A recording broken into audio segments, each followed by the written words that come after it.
Period.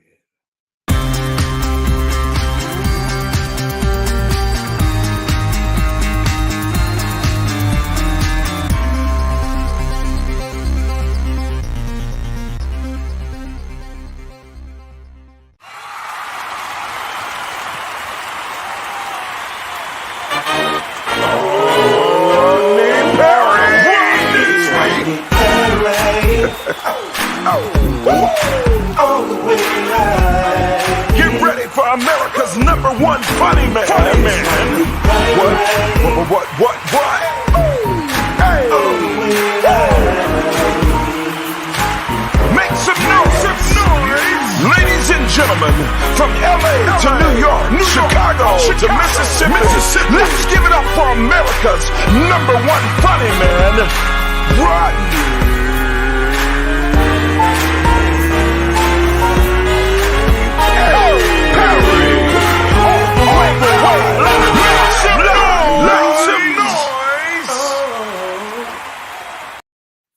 What up, party people? It's your boy Rodney Perry, and you are tuned in to Rodney Perry Live. Big ups to Michael Sean and the Takeover Legends. Great show today. They're putting a button on this whole thing with the McDonald's baby mama. We're doing a little extra research over here. What's up, Sheila? Welcome. Super excited about the show today. A lot of good folks coming in. A lot going on. We got a lot to unpack in this first hour, and then the second hour going to be equally as crazy. I cannot wait. I'm chomping at the bit. Welcome to the show. Miss Shanny Scott, how are you, sis? Good morning. I'm great. Can't How are you? You look happy. I am. I'm in a happy place. Now, happy. you know what I noticed about you and I with this whole McDonald's thing is we agree for different reasons. Yeah. Your reason is like, and you tell me if I'm wrong, your reason is like, well, you tell me your reasoning. As an adult, I think you should consider the kids. It really don't matter what you got going on with the other adult.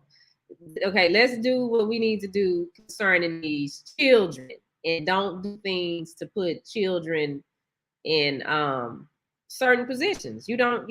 Some stuff is unnecessary. You don't have to do. I'm not saying that he's not responsible for all her kids. He's only responsible for his. But as the adult, no kids should suffer. Yeah, don't do that to the kids. Don't do that to them. And my opinion on the other side is just on some man shit. You do. This is what men do. Men help if they can. You know, and quite frankly, I think you're less of a man if you let the rest of those kids go without helping. And that was my reality, raising my son. My son was the youngest kid, and it was very similar to this story. And when I would pick him up, if I didn't have it, I would scoop him up. And her saying you can't scoop up the kid is the issue for me, because you can always go with your daddy. You know what I mean? And so that was the issue for me. But other than that, I think that you just got to do your part for children in general, and I'm a big proponent of that. And but I felt like I felt more in control today in terms of, just not get into an argument over it, because it just does nobody a service. Yeah. Or either he could sit down with the kids, since his kid is the youngest. They're going through the change too since they broke up. So have a conversation with them. You don't have to say, well, I'm going to do for him and not for y'all, but just have some type of conversation to give them closure, because kids are resilient. And, Well, how about this? Stay right there, Shetty Scott. How about this? I understand the young lady is not real. It is looking that way. It's looking that way. We've done some research. I said it yesterday, though, for the record. I said, this sounds fake to me. I mean, I deal with these improv dudes all the time, and I'm like, yo, this just feels too tailor-made. What's that noise? I have no idea. Oh, you know what the noise is? That noise is that was me because I was pulling up a TikTok page. I'm like, what's that noise? All right. Welcome to the show. My co-host for the day, the real Selena J. On a Thursday. How you doing, sis? What up, though, Rodney? Hey, Shiny. It's good to see your face again. Y'all are looking nice, gorgeous, handsome. Thank you. Hey. You are too. Glasses popping. I like the little. I like those. That's really nice. Dragonfly in the middle. Yeah, these are $49.99. Okay, $49.99. Where? TheRealSelenaJ.com. Ah! Hey, Trent. I love it. I love it. Love it. All right, y'all, let's get to the show. My name is Rodney Perry. You're tuned in to Rodney Perry Live. I asked Chucky to come in as our legal expert to get into some of the legal stuff that's happening on the landscape out there. Welcome to the show, Chucky the Troll. Chucky the Troll. What's up? What's up? How's it going? It is great, man. Big news hit the streets last night. Yeah, well, it hit the streets before last night. Well, yeah, true. It hit the streets some time ago. But R. Kelly caught 30 years, man. Yep.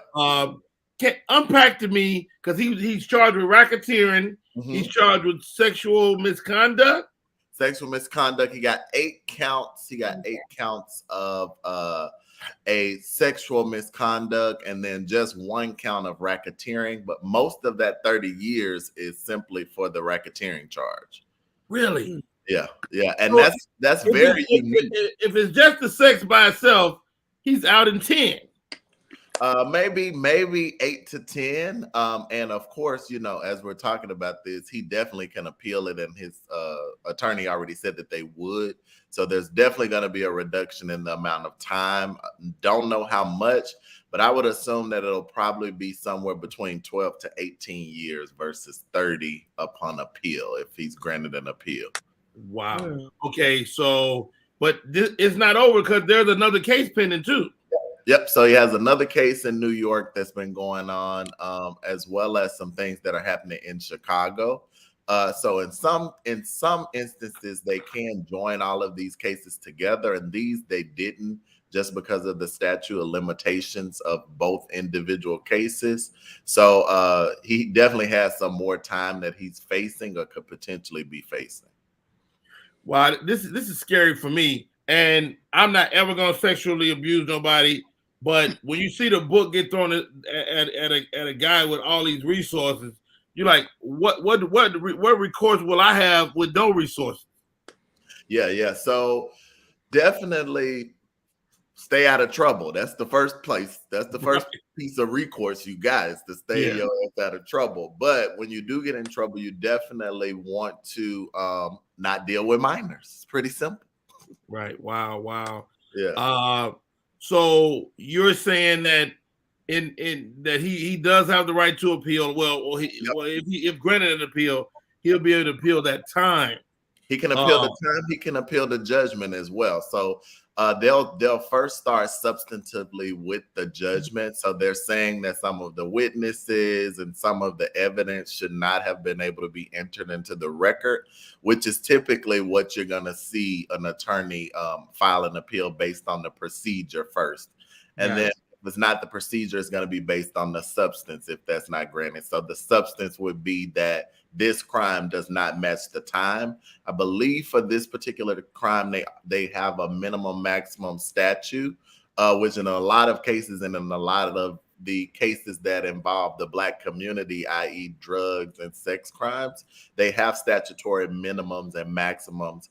And that's really why people say that people are throwing the book at people at that point, because it's basically on the books that no matter what you've done, if you meet the elements of the crime, that judge has to give you that amount of time.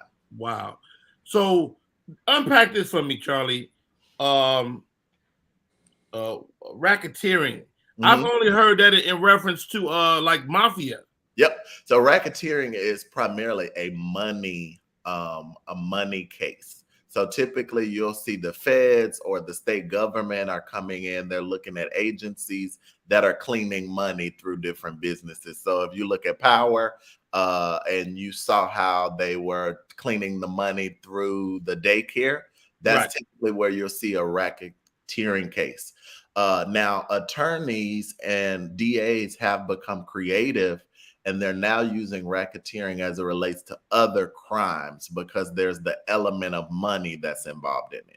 So they take that element of money and movement, and they make that achieve the elements of racketeering. So racketeering is really when you're doing something that's illegal that involves money. And we've normally seen those crimes and things that are like drugs, and now you're seeing them in more non-conventional things. So if you've heard about the case with the rappers right now, in Atlanta, they have a racketeering scheme because there's an element of money in that crime.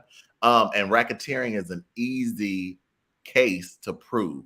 Very simple elements, and typically if those elements are achieved, the case is easy to prove, and it has long sentencing time periods. Wow. So he could end up catching this racketeering charge for real. Yeah. So that's what the judgment was. Most of the majority of that time was for the racketeering. The reason that they did racketeering is because there was an element of money involved where he was providing for the women, allowing the women to receive money, and they were solely dependent upon him to live their lifestyles when they were there. So it again, racketeering typically you don't see it in these types of cases. I mean, by virtue of that, I'm a racketeer. I'm taking care of all these Perry girls. Okay. But you're not having sex with them. You're not having sex. I'm having sex with that one up there, the oldest one. Racketeer. I'm a racketeer with my wife. Damn it. Oh, I'm going down. Shotty Scott, you got a question for Charlie before we get him out of here? Are we only talking about R. Kelly? He's pretty well versed on everything that's out right now. Okay. Well, here the question came up with the Roe versus Wade overturn. So maybe you can shed some light on it, because the men have asked, well, what can we do to help? I gave my opinion, but what's yours? Yeah, absolutely. So Roe versus Wade definitely was a case that has been on the books for years. I think the substantive matter as it relates to this new judgment is we didn't as a community do enough in response to one, Obama not being able to allow his Supreme Court nominee to be brought before the Senate and brought before the Judiciary Committee and be approved. We definitely as a community should have fought harder to have Obama be able to replace that seat. And then as a result of that, we did allow Donald Trump to do something which is unprecedented, which is seat 3 Supreme Court nominees, and then for those people to become Supreme Court judges. So we're in a difficult spot right now as a community because that court is definitely conservative. It's going to be a 6-3 on everything right now. And even with the retiring of the justice that's retiring and Ketanji Brown going on the court, it doesn't change the dynamic of the court being 6-3. So as a community, what can men do? So this is just the first thing that's coming down. As things move through the pipeline and things are going to be redecided by that court, we've already heard from Justice Thomas, he's coming for everything else versus interracial marriage because he's married to a white woman. So, I mean, as a community, we really need to focus on this from a local and national level. So that's why it's so important to go out and vote, because probably what happens, much like Roe versus Wade, a lot of these decisions are going to go back to the states. So conservatives look at the Constitution as written. So when they wrote that Constitution in the 1800s, what they're basically saying is that document is not a living document. Whatever they said in that document is exactly what we're going to do. Anything outside of that, we feel should be decided on a state-by-state basis. Wow. Whereas liberals think it's a living document. As things change, the decisions need to be made by decision makers. So unless, sounds terrible, but unless some of these people start dying on the Supreme Court, we're deadlocked. It's going to be a 6-3 moving forward for at least. And a lot of the people that, the 3 people that Trump appointed to the court. They're young. They're young. They're in their 40s and 50s. So they're not going anywhere. So right now we are waiting on Clarence Thomas to break down. Wow, that's really interesting, man. I mean, we've seen the overturning Roe versus Wade. What's next? Yeah, so Clarence Thomas referenced a number of things. He referenced contraception. Gay marriage. He represents gay marriage. So that's definitely something that can come up again if any of these cases that are on the state level move into the federal system and then they go through their eastern or their southern districts up to the Supreme Court, they can reverse all of that. And much like Roe versus Wade, it can potentially do a couple of things. They can abolish it completely because they were the governing body that said it, or they can turn it back to a state by state issue, which typically will happen. He also referenced contraception. So you can see things like Plan B and condoms and other things that prevent children from being born through sexual acts come off the shelves. So right now you'll see like Walgreens and CVS are limiting the number of contraceptions that you can buy at one time because people are stockpiling them in anticipation of that happening. So if you go in your Walgreens or your CVS and you try to buy a Plan B right now, I think the limit is 3. Really? So if I had the forethought last year, I could have stockpiled and then be slinging them up. But forget Bitcoin. You need to be buying Plan B right now. Wow. Dog. Selena J, the real Selena J, you got anything for Charlie before you let him go? Well, I just wanted to say that if R. Kelly, if they bring up them other cases, he already got 30, and him and his lawyer trying to come in and reduce the 30. When they get done with the other stuff, they're gonna be back at 40. Yeah. So it depends. So cases are a little bit different. It depends on what your venue is, whether it's state or federal. So in some cases are concurrent. So that means that he's going to have to serve that time on top of each other. Some, they say that they have to serve the time back to back. So it just depends on what the judge and what venue they're in. And of course, he's going to get credit for the time he already served because he wasn't convicted, but he was held. So I think that's somewhere around 3.5 years total time that he served. That's not gonna even put a dent in that 30. That ain't. Yep. But if he also, it's like if he does good in there, and it depends on where he's put in jail. If those systems are overcrowded, the time can be reduced for that as well. Because this is all federal time, though, right? Yep, but we're saying in lots of jails, especially with a federal crime, it's much easier for you to get out of jail earlier than a state crime. So he can have some reduction of time due to the crowding of jail, and they look at the severity of the case. And typically, if a person has just been injured and they haven't died, or it hasn't been a heinous act, which this probably would consider as a heinous act. I don't remember. I think it was 8 people alleged in this particular case. They look at all of that to see if there can be a reduction of time because the jails are overcrowded right now. Wow. Hey, Charlie, thank you so much for coming on, man. You gave us some real perspective on this. This is crazy. Thank you, bro. I appreciate you. No problem, guys. Let's do this, Shani. Let's take a break. We come back, more Rodney Perry Live. Mental health includes our emotional, psychological, and social well-being. It affects how we think, feel, and act. It also determines how we handle stress, relate to others, and make choices. Mental health is important at every stage of life, from childhood and adolescence through adulthood. Hi, I'm Shawty Scott, and I want you to join me Friday, July 1st, 6 p.m. for the M3 Awareness Gala, brought to you by Marsha's Mental Movement. This will take place at the Majesty Event Center, located at 900 West Bow Street in Tyler, Texas. Attire for the event is all black formal, and you can purchase your tickets now on eventbrite.com by searching M3 All Black Gala. That's the M3 Awareness Gala, Friday, July 1st at 6 p.m. at the Majesty Event Center in Tyler, Texas.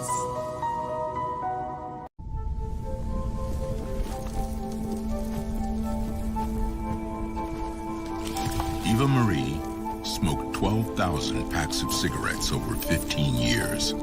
She quit, and now there's a new lung cancer screening that could save her life. You stopped smoking. Now start screening.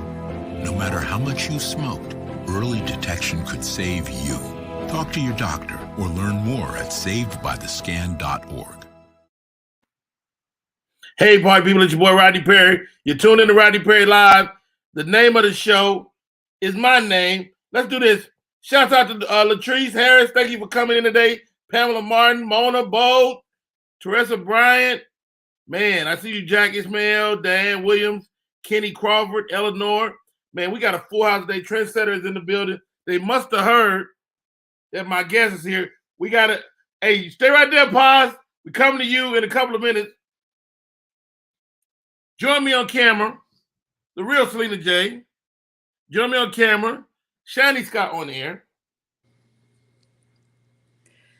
What up, dog?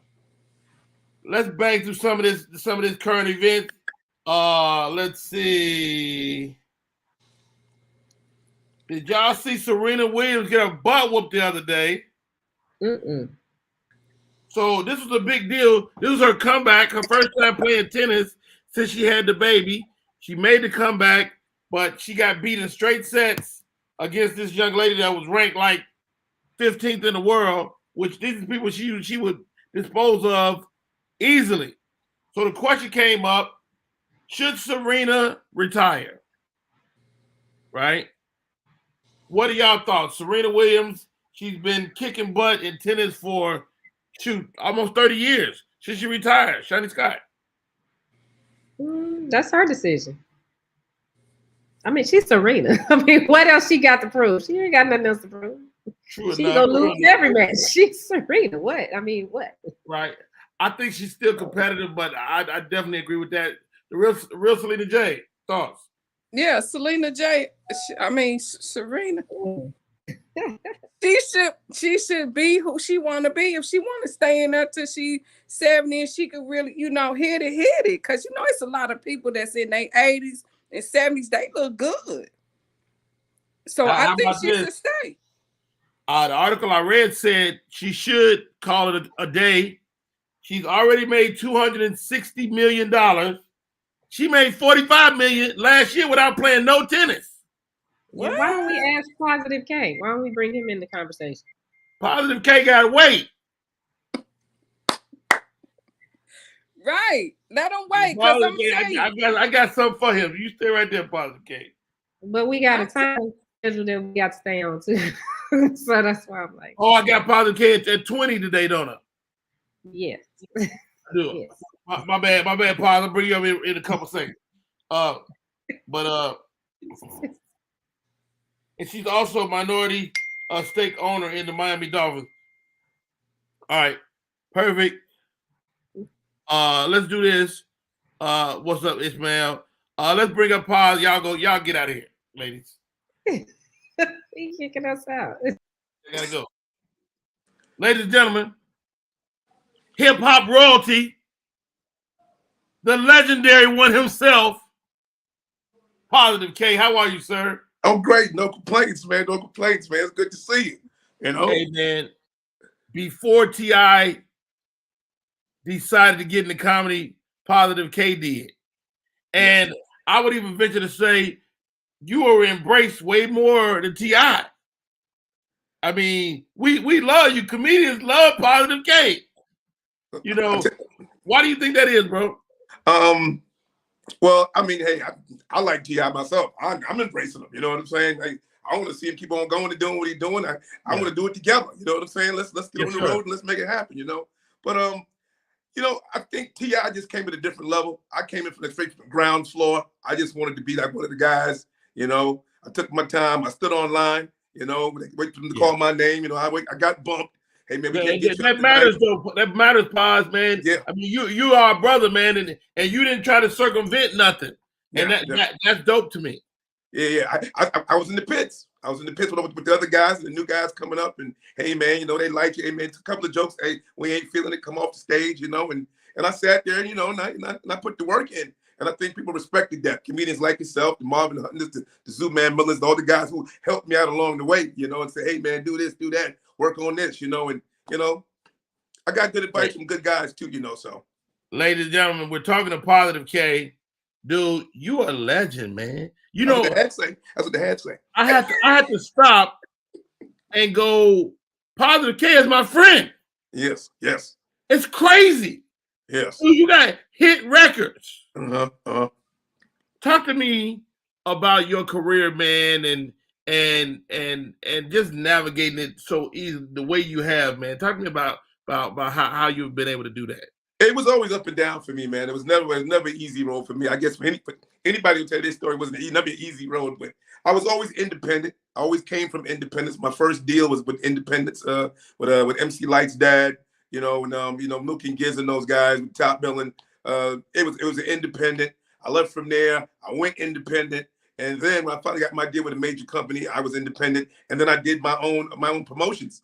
One of the first artists to ever do his own promotions. Really? I helped break Wu-Tang, first record, Protect Your Neck, and also Outkast. You know, so you know, and really did a lot of work on Outkast. You know, so the first time they were ever seen national TV was with me. You know, so yeah. Dude, that is so awesome to me, man, Paz, man. And you created some records that people listen to. It's the soundtrack to our lives, man. What's your man got to do with me? Better believe it.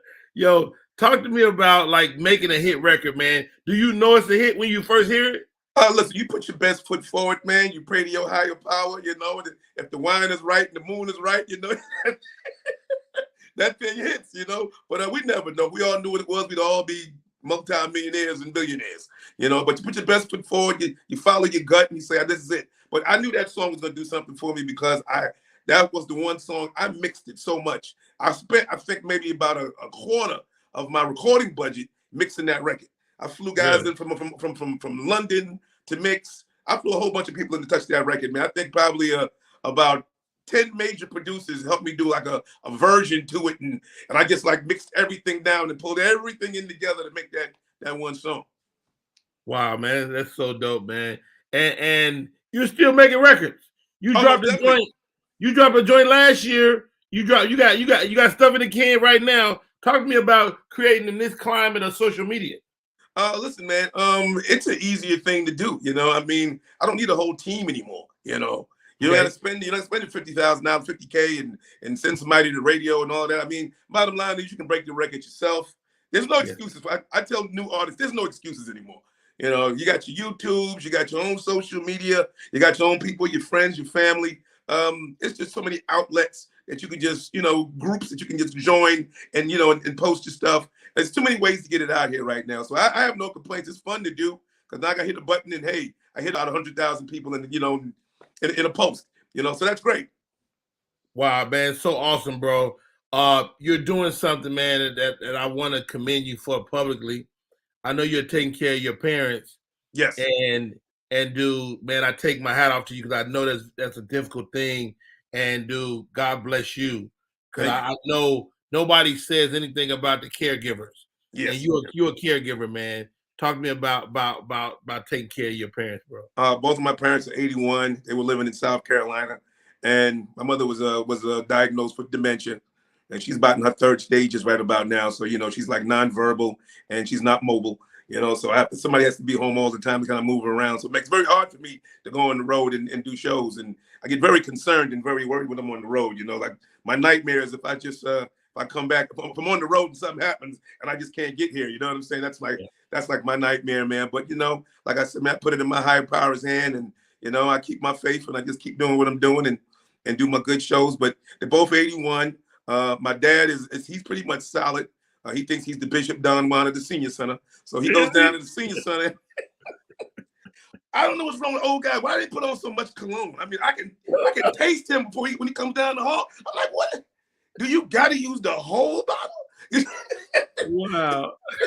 Yeah, but Mom, she's a sweetheart. She has great days, man. I got a wonderful little crew of home health aides. They've been with me for about 3-4 years now. You know, I mean, I've been through a lot now. I must have fired at about 200 or 300. But yeah. I got like 2 ladies right now, man, that like they treat my mother just as good as I would. So yeah. And you know what? That's everything, man. Yes. I had to take care of my mother at the end, and everybody, that job don't mean nothing to them. Yeah, and it's a valuable job, and it's just you trusting somebody when you can't be there, and that's a big deal. That's right. That's right. Man, love, man, respect. Talk to me about this, dog. Positive K. In an era where cats ain't being positive. You know what I'm saying? Like, to choose a name that speaks volumes to who you are. Talk to me about that, bro. The word Positive K, man. That is so powerful to me, man. And I think that's why you still around creating right now. Yeah. Positive K came from me being a part of the 5% Nation years and years ago. It's short for positive knowledge. You know what I'm saying? That's what it was. And that was a big thing. You know, you be part of the Zulu Nation, or you part of the 5%, or you know, everybody was Muslim at the time. I mean, still is. Don't get me wrong. And I'm still a member. I'm just saying, you know, I've evolved, I've grown, and a lot of things are present in my life. But that's what it came from, being positive knowledge. And if it wasn't for that, I mean, who knows where I would have been? Because we were talking about justice, justice, peace, and equality. You know, that's what we were doing when I was young. You know what I'm saying? So, you know, that kept me around. I could have easily been in somebody's penitentiary. You know what I'm saying? I could have easily been killed in the streets, because I definitely was running out there. But you know, that thing kind of saved my life, and you know, all praises for that. Hey man, you have been a fly on the wall throughout history, whether it's hip hop or R&B. Can you share with us some of the legends? And while you're doing that, I'll bring my co-host back on, and Shani Scott on there. Who are some of the legends you brushed with over the years? Oh man, number one, my biggest and my favorite one is Big Daddy Kane. That's my guy. He got me and Jay-Z, and he took us on the road. He got me first, and then he brought Jay-Z on in, and he took us on the road and introduced it to his whole audience. And did you have any idea that Jay-Z would become Jay-Z? Oh, we knew he was good. You know what I'm saying? But you know, he's one of the crew, and everybody was fighting for that slot. You know what I'm saying? And Kane would say, "Listen, man, whoever wins the night can go last." You know, because going last was that was the big thing. You wanted to go last. You didn't want to go first. You know, when Kane passed you the mic. You know, so just gotta say that you know, I was going last all the time. You know. Yo, that is so dope, man. Who else, Paz? Who else? You know, okay, it was Kane. The next was Aretha Franklin. That was the biggest thing for me, man. Yeah. Wait a minute. You knew Aretha Franklin? What? Hung out with Aretha. What? Yes. She brought me in for a birthday party. I forgot what year it was.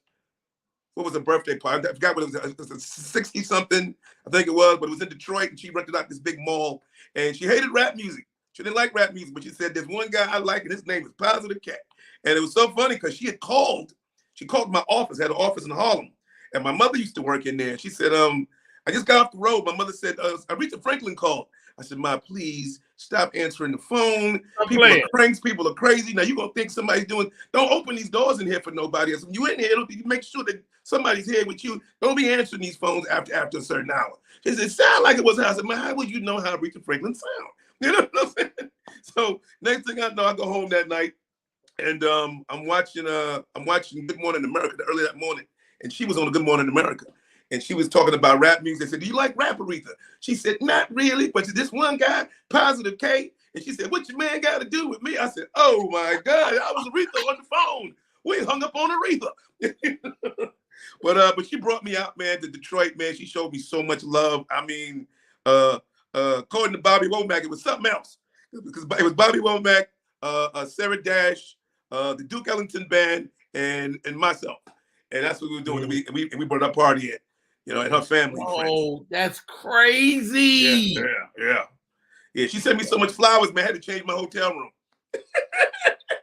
She sent me candies, champagne, chocolates. Hold on, Positive K. Exotic chocolates, man. I mean, yeah. Are you telling me? I mean, you're not saying what I think you're saying. Yeah, man. Well, according to Bobby Womack, you know, according to Bobby, that's what Bobby said. And, so wait, Aretha was trying to holler? She tried to respect the queen. But she was like, Bobby said, you know, she played a joke on me. He was like, man, go over there, man, dance with Aretha. I said, man, she don't want to dance with me. He said, man, he said, look around. He said, look around. He said, who don't belong here? Yo, if you think you're lonely, wow. He said, go over there, man. He said, go over there. He said, man, they call her Risa. She like that. I said, Risa. He said, you call her Risa. I said, okay. So I go over there, start talking to her, I start dancing with her. So I said, I don't know, what should I call you? Should I call you Miss Franklin? Should I call you Aretha, Risa? And she just stopped, dead stop. She stopped and looked at me, man, gave me the evil eye. And she turned around, looked at Bobby, and he's over there slapping his knee, laughing. whatever Risa was, she didn't want to be called that. And she said, you keep on messing with Bobby, he gonna get you in trouble. She grabbed my hand and took me on the dance floor. Me and Aretha cut a rug. Yeah, I love that, man. Yeah, we hung out all night long, and she was really sweet, very wonderful. And you know, but according to Bobby, he's like, man, you don't belong here. You think you know why? He said, you are the gift. You are the gift, dude. Tell me you talk about this on stage. Yeah, no. Matter of fact, I haven't. I do a lot of interviews, but I've never really been to that on stage. You know, man, dog, we need to get together. Telling me that though. Thanks, Dave. We need to get together. That's who else in the world gonna have that story other than you? Nah, yeah, that's there. You're right. Wow, that's incredible, man. What's next, Positive K? Got a new song dropping this week. I got 2 songs coming out. Matter of fact, I got one dropping at matter of fact this week coming up. It's called Get It Done. And the other one is called You Better. You know what I'm saying? Nobody loves you better than I do. So yeah. yeah. So that comes out at the top of August. But it's gonna be a little warm summer. I'm gonna be working, and I got shows going. I got the Punchline. I'm doing it the 21st. Doing the Punchline myself, Henry Welch, my partner D'Amico Henderson, Sunshine. I saw that's coming down the pipe. Yeah. We'll be at the Punchline. I'm doing a boat ride in New York City on the 28th. I'm doing Whiskey A Go-Go on Hollywood and Sunset, and Cali on the 9th. You know, so I'm probably go down the street and hit the Laugh Factory while I'm out there. You know what I'm saying? And put a little work in, do a little, rapping comedy at the same time. So I'm not mad at that. I'm not mad at that. Ladies and gentlemen, hip hop legend, man, Positive K. Thank you so much for coming on, bro. Thanks for having me, man. You know how I feel about you. My respect for you, man, goes a long way, man. You know that. Wow, mad love, mad respect. I gotta get Kane on now. You mentioned Kane. I gotta get Kane. Oh, he love it. He'll love it. Yeah. We both Virgos, so we celebrated birthdays together before. So I'm gonna reach out to him and get him to come on. Yeah, get him on there, man. He's hilarious too, man. He's a funny guy, man. He got some real good stories. Oh my God, great stories. He can tell you some good stories about me and Jay-Z, I guarantee you. Really? Wow. Hey, Paz, man, I can't thank you for coming on. Let's bring on my co-host, Shiny Scott, Jerry the Great, the real Selena J. We're on with Positive K. I can't just hog the conversation. Do y'all got anything for Positive before we get out? I do. I just want to say, sometimes you never know who you really gonna meet, and I'm from that era, where you came from too. And man, I'm sitting up here and backstage like just grinning, like, oh my God, I can't believe we talking we ain't together, but I feel your vibe through here, Positive K. I feel it. You coming at me like Aretha Franklin, I think. You call Aretha, she don't like you. You are the prize. I had a quick question for her. What was your hand placement on her? Was it back? Was it booty? I was doing a Ray Charles. I had it by the wrist. You know what I'm saying? Yo, insane. Shady Scott on there. You got anything with Positive K? So did she ask you what your girl got to do with her? I mean, nah, she was cool. I'm telling you, she was good. I mean, she was like, hey, she seen me talking to a couple of ladies there, and I caught the evil eye about 2 times, and I just stopped. The one thing you don't want the queen. Listen, the lady who brought you there, you don't want to do that. You dance with the person who brought you to the party. That's what my mama told me. How many roses you had in your room, dog? Look, man, I had to change. Listen, I had to donate them, man. She had to come from the time I got in. She kept sending them, and I got bad allergies, and I couldn't stay in the room. I had to change the room. Yeah, the room was flooded. It was on the bed, everything. What did you eventually say to her? I told her, give it to a shelter, put him downstairs in the lobby. I couldn't take it. What did you eventually say to her? Like, how did this fizzle out? I don't know. I mean, we talked over the night. She introduced me to all her sons and whatnot, and I mean, it was really like a real first date. I was a fish out of water. I mean, I'm with the Queen of Soul. You know what I'm saying? The Duke Ellington band's in there. Sarah Dash is in there. Bobby Womack is here laughing in my ear, drinking way too much Hennessy. Man, I was bugging out. He sang Harry Hippie. I mean, I was like, I don't know what's going on here. Like, what's happening? Dude, this is the story to end all stories. It was a great night. It was a great night. She decked the place out too. She had this whole lobby of this mall with these ice sculptures and champagne and chocolate flowing. It was incredible. Well, she was going to put some things on you. She was going to get you pregnant.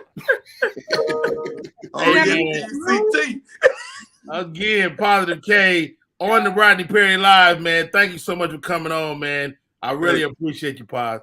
Thanks for having me, man. I appreciate it, man. Yeah, let's take a break. We come back. It's time for the morning quickie. I hope y'all ready for this. It's going to be crazy. What up, y'all? It's Michael Sean, and I know you want to be a podcaster. You want a successful podcast. You want to give your views and opinions, but you just don't know how to do it correctly. That's why you got to hit up ShawneeScott.com. You want to be on radio, and you want to know how to build your radio career. ShawneeScott.com. She's done all of this. I've worked alongside her for years, and I will tell you the information that she can give you is on a value level that I can't even put a price on it. All you have to do is go to ShawneeScott.com. Your future, right now. That's it. Michael Sean. Yeah.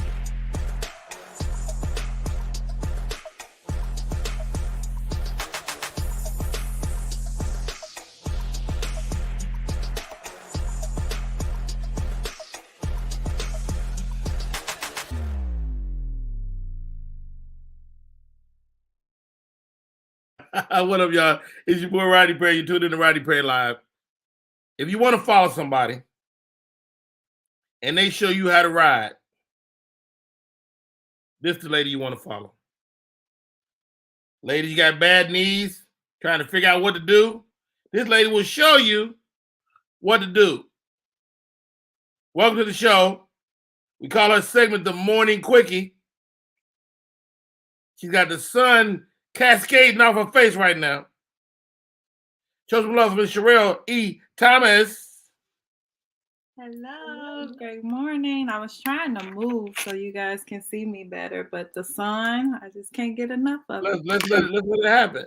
Let's do this, because I want everybody to be in when we talk to you. Because let's bring in Miss Shiny Scott. Let's bring in the real Selena J. And when Jerry is up, let's get Jerry in there. Her name is Sherelle E. Thomas. She is here today to debunk some sexual myths.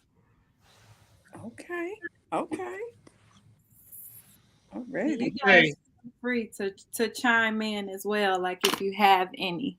Okay, because I'm well versed. I've been having sex a long time. All right, you guys tell me what you got. Maybe you can teach me a thing or two. No, hey, you stay over there. All right.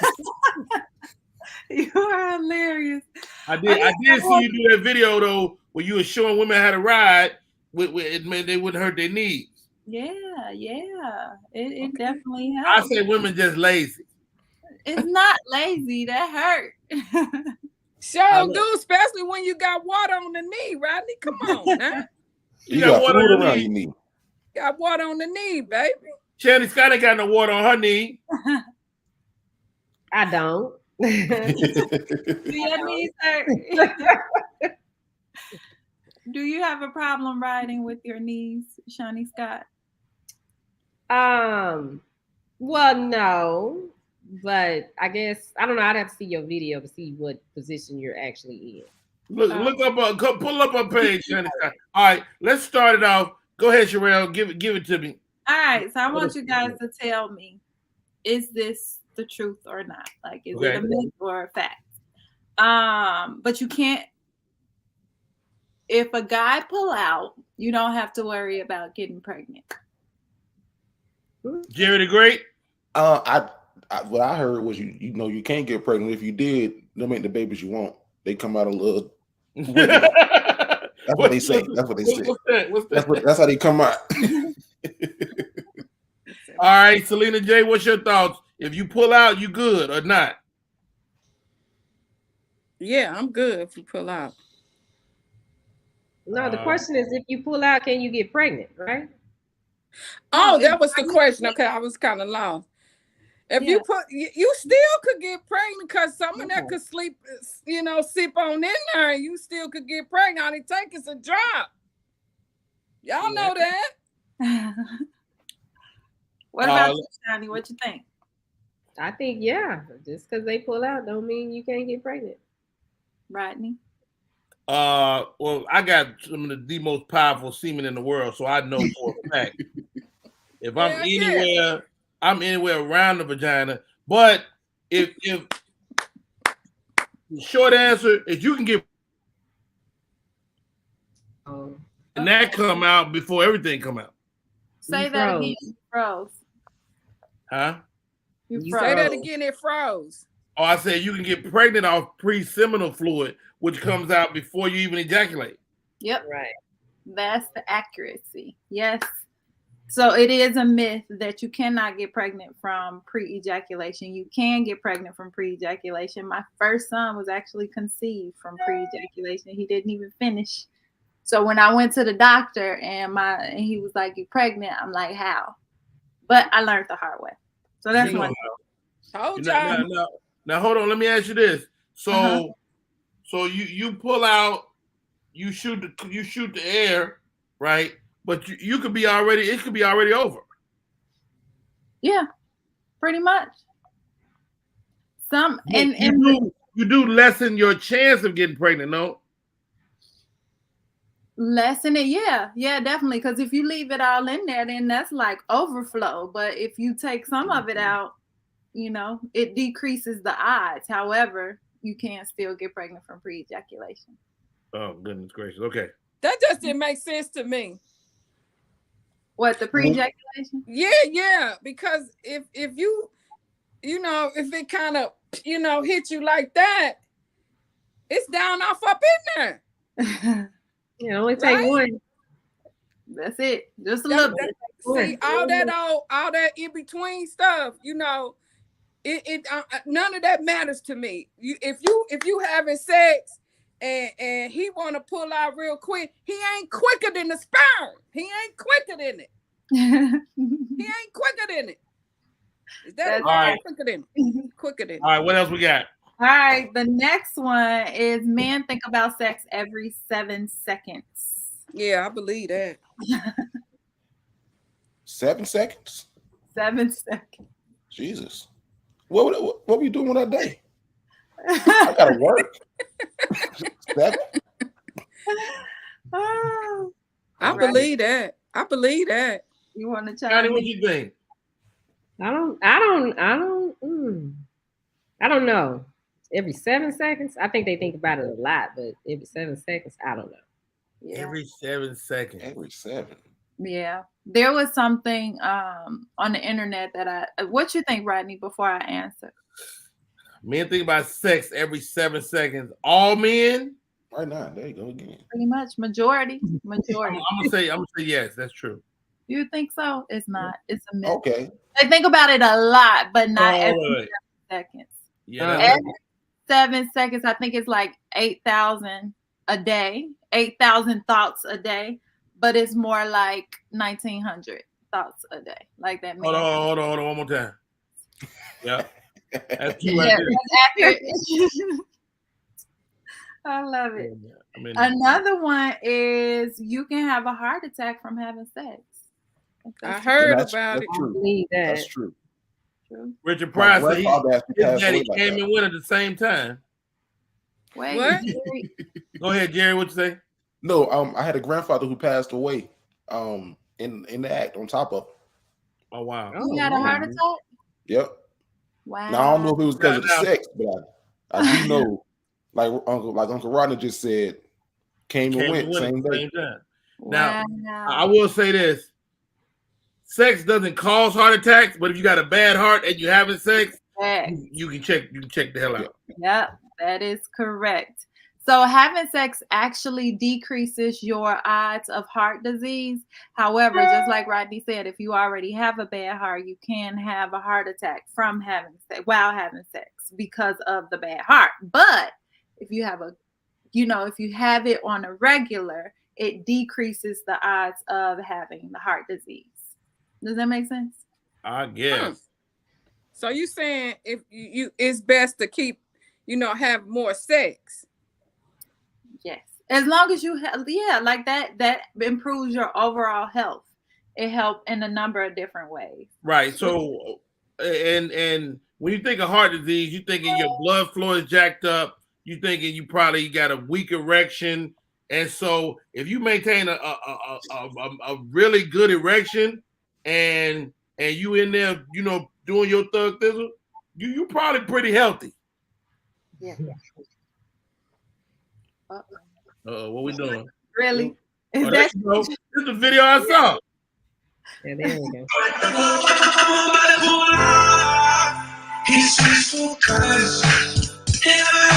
Put it on mute. So she telling you right there. That's how you do your thing. I don't know why you gotta look all around the room. Where should I look? At the camera? I'm shy. Yeah. I'm camera shy. That's why. But now this don't really work though, does it? Yeah, that worked, Rodney. It does. That worked. I know about that. That video about 10 seconds, and that's how long y'all be up there too, for about 10 seconds. Now, what I like to do with them pillows, I lay my lady down, put the pillows up under her, and give me a little prop up, and then I goes in there that way. Yes. Because what it actually does, it puts you at an angle to hit that G spot, like all those different spots. Yes, it's amazing. Got to stay focused, but yes, it is a great thing. Missionary, prop that pillow up, prop her hips up. See that? Feel more, you go deeper, all of that good stuff. I'm finna write that down. See, you know what?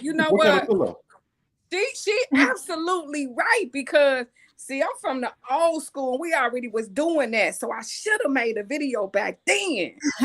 Make one now. I'm telling you, because the water on the knees, I came up with that invention myself. Is that right? Yeah. How you do that? How you do what? How you get the water on your knees? I don't know. That's just what they say, Rodney. I guess when your knees hurt, you can't be Megan Thee Stallion, so you just say you got water on the knees. Oh my God, you so silly, girl. All right, give me a couple more. Okay, when a woman squirts, she's actually peeing. Is that myth or true? That's a myth. That's a myth. Yeah. That's a myth, because I heard I follow you and I heard you talk about that. Not that I know personally that you said that or something. Let me jump in here. Rodney. I'm gonna push back a little bit, ladies. Okay. There is a small amount of urine in that squirt. It's not full pee, but it's some pee in there. It's pee in there if you do not empty your bladder beforehand. Now, if you been chugging water all day, you go to have sex, you ain't peed at all, you go to have sex, you're getting stimulated, it's gonna come out. in those cases, yes, it is urine in it. However, you empty your bladder beforehand. What actually happens is the Skene's gland is filled with fluid. It's a clear fluid. And with that stimulation and all of that good stuff, it gushes out through the urethra the same way the pee comes out. But it's something else. It's not urine. No, it's not. It's not urine. Let me ask you this, Sherelle. Yeah. Some women are creamy and some women are clear. What makes the difference? That's a great question. I personally was always taught. Now, this is just my belief. This is not science. This is not statistics. This is a biased opinion. Okay. But for me, I shun against creamy liquid because a creamy liquid, to me, this is what I've been taught all my life, that the pH balance is off. I personally prefer clear, thin. We going that route. Now, that's why I say it's my opinion. This is not science. This is not statistics, all of that good stuff. Science says that it's normal. For me, in my mind, if you're lactose intolerant, you stay away from that cream. Exactly. It's too close to yeast infections. It's too close to bacteria, vaginosis, like all of that.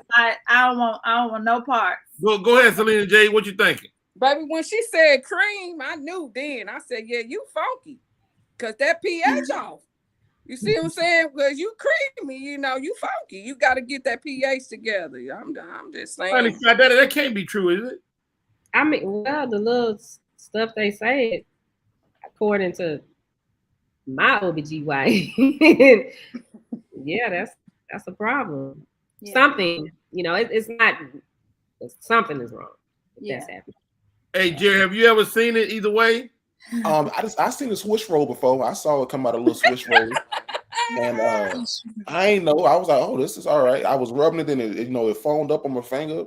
And I also had something that smelled like a little Hennessy. So I don't know if that's because she ain't empty out the bladder. Or what it smell like? A little Hennessy. A little bit of Hennessy with Coke.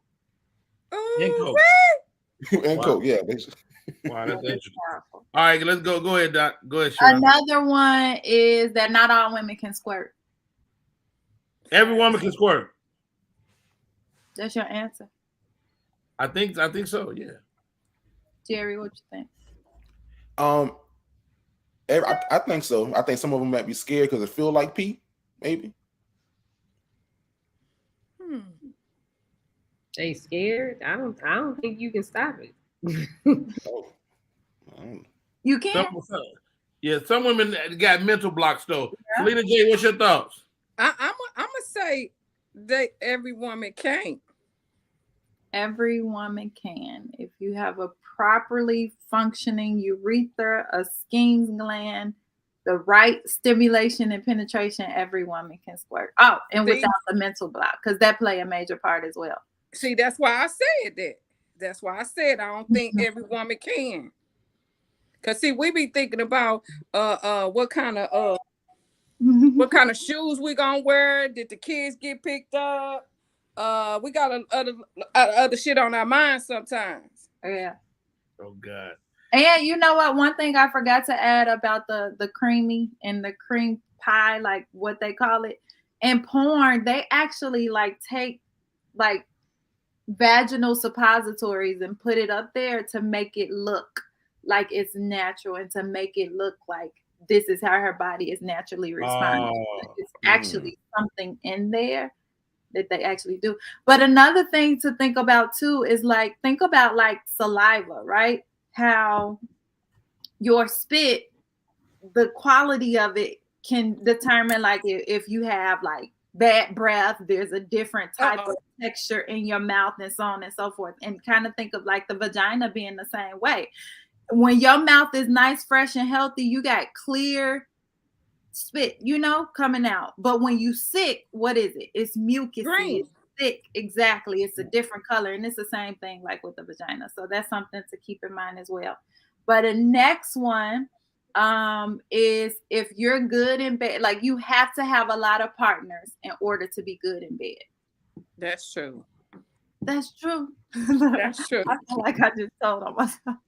I mean, because I ain't had that many, and I had to really think about that. I said, yeah, you gotta do a lot of fucking to be good. Be good. You do. If you, because one, you only know one position. And that's S straight. S straight. What's that? What's S straight? Ministrate. Missionary. Yeah. You said ministry. That's Shiny Scott, is that can't be true? I don't think so. What do I know? I'm not the sex expert, so you are not. What you think? I'm not. I'm indifferent. I think that when you do a survey, you got to get multiple different people to get your good results. But you ain't gotta survey the world. In my opinion. Well, what's the question again? You have to have a lot of sex partners in order to be good in bed. Not necessarily, but if you do, you probably are. You think so? Okay. I know so. I've been in these streets for a while. Wow. Yeah, that's in my book, that's a myth. And studies and stuff like that. I was with my what's a lot? What's considered a lot? Like an open door, like a revolving door, like that. I mean, you no hoe, but you definitely gotta have. If you're a woman, you should have at least 5. You should have at least 5. Absolutely. So wait a minute, let me back up. No, I have to disagree with that because with my husband, he was my third. I was with him for 13 years, and the sex was amazing. And I understand that's because I study it and so on and so forth. You still with him? No, we divorced. That's what I'm trying to tell you. You needed 2 more. In order to be good, but I was good then. So how do you take my qualifications? I'm just saying, you say you was good, but we ain't check with him. Oh, that's what it is, huh? You might have thought you was killing the game, and he's like this, really? Okay. Again, here go the knees. Here she come with that pillow with them knees again. That pillow again. Come on, pillow square. Whatever. All right. Hey, y'all, we got to take a break. Thank you so much, Sherelle Thomas, for the morning quickie. We'll be right back in a few minutes. That was great. We'll talk to y'all in a minute.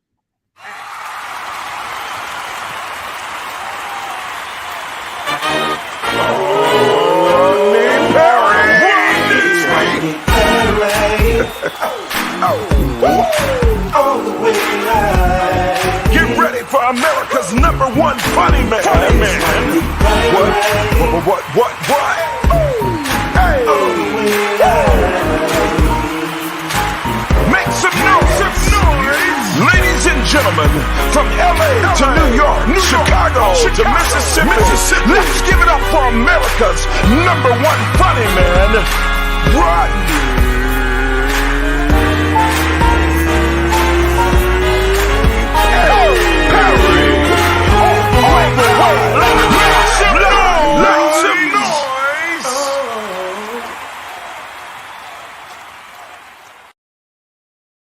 We are back. My name is Rodney Perry. You're tuning to Rodney Perry Live. What is that? Oh, that's the wrong line. Know what that is. Welcome to the show. I thoroughly enjoy talking to you guys every day. I think we made Shiny Scott a little uncomfortable with that last segment. Is that true, Shiny Scott? No, I was not uncomfortable. I wasn't uncomfortable.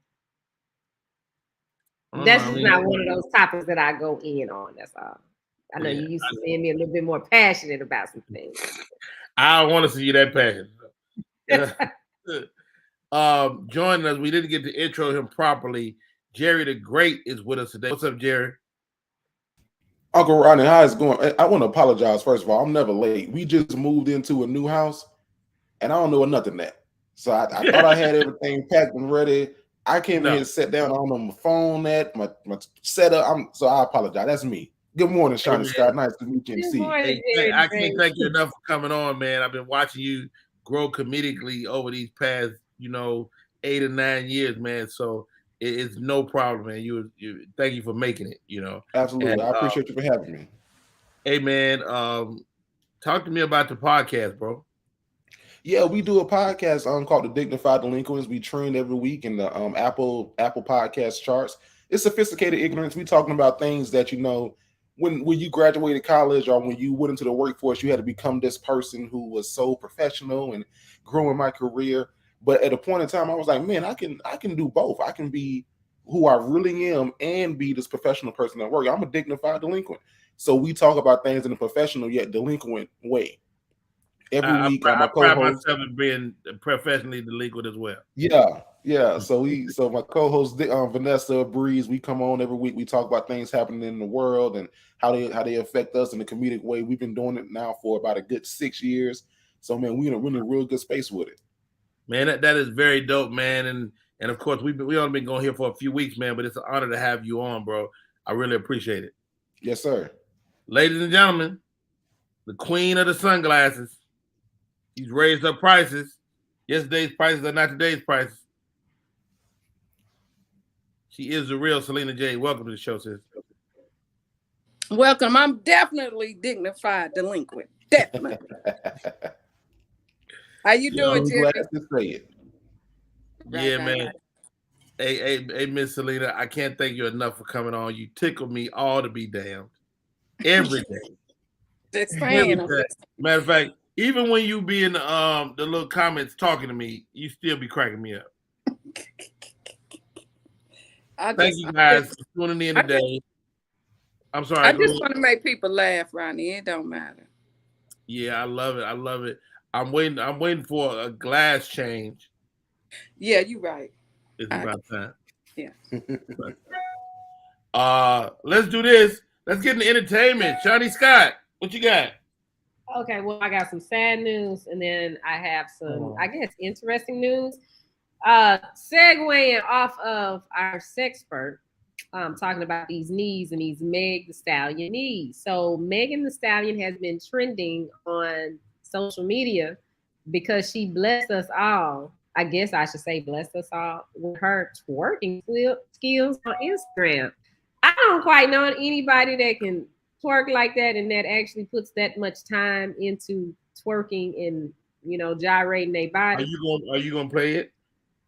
Rodney wants to see it, okay? Because I looked at it. I watch it so I could practice. You practice? You be trying to do the stuff. I'm just saying you ain't got to play it. You got to play the sound, but I think that my audience, your audience, the Great Media 360, Selena J definitely want to see it. Jerry, I know you want to see it. I don't watch this type of stuff, but really? We are hard hitting news, and I want to take the time out to show the people what's trending and what you can look forward to in the world. With Megan Thee Stallion, okay, let's get Megan Thee Stallion. And if you need a picture of it, you can go to my page. Your IG, you got it on there? I have a version of it, yes. Okay. Well, let's go to yours because I can't even remember her Instagram page. She is THEE Stallion. Okay. Now he don't watch it though. He don't watch it. No, ain't nobody got time for that. Nobody got time to be looking at a page like that. But if you want to know where it is. Okay, let's look at Rodney's page. There's a link on my page to it. Yeah. Rodney know. Yeah, Rodney know, but he don't be watching stuff like this. Nobody got time to watch it. That one right there, I think. Wow, that's the first video up. That's crazy. Yeah. Oh, wow. Why I got a heart right there? I did that. Oh. Well, yeah, because if we show all of that, then we might have some issues. It was graphic. It was pretty graphic. And Instagram will shut you down. So I put the heart over it. But if you look to the side like that, you can actually see it. Yeah, she doing a lot. Well, I so you be practicing that? Who, me? Yeah. Yes, baby. Yes. Go ahead, hit it, Selena. Hold on. Let me scoot the camera back. I'm joking. Be careful with that fluid. Are you joking? I'm joking. Oh, because baby, I do that. She posted that video, and then she posted another video dancing on one of her girlfriends. And it's got 2 million views. That's the one I saw then, because she was dancing on somebody's knee. She danced on the other girl's knee, and the other one is she like was on the arm of a couch. And I mean, she young, you know, so she should be. But I believe Shiny Sky and Selena can do it. No, I can't do it. I can't. I got three daughters that teaches me. I ain't even trying to do it. All right, what else we got?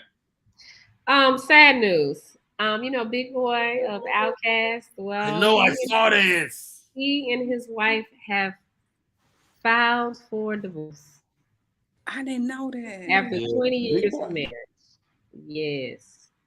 Big Boy and his wife. And I love Big Boy. Love his wife.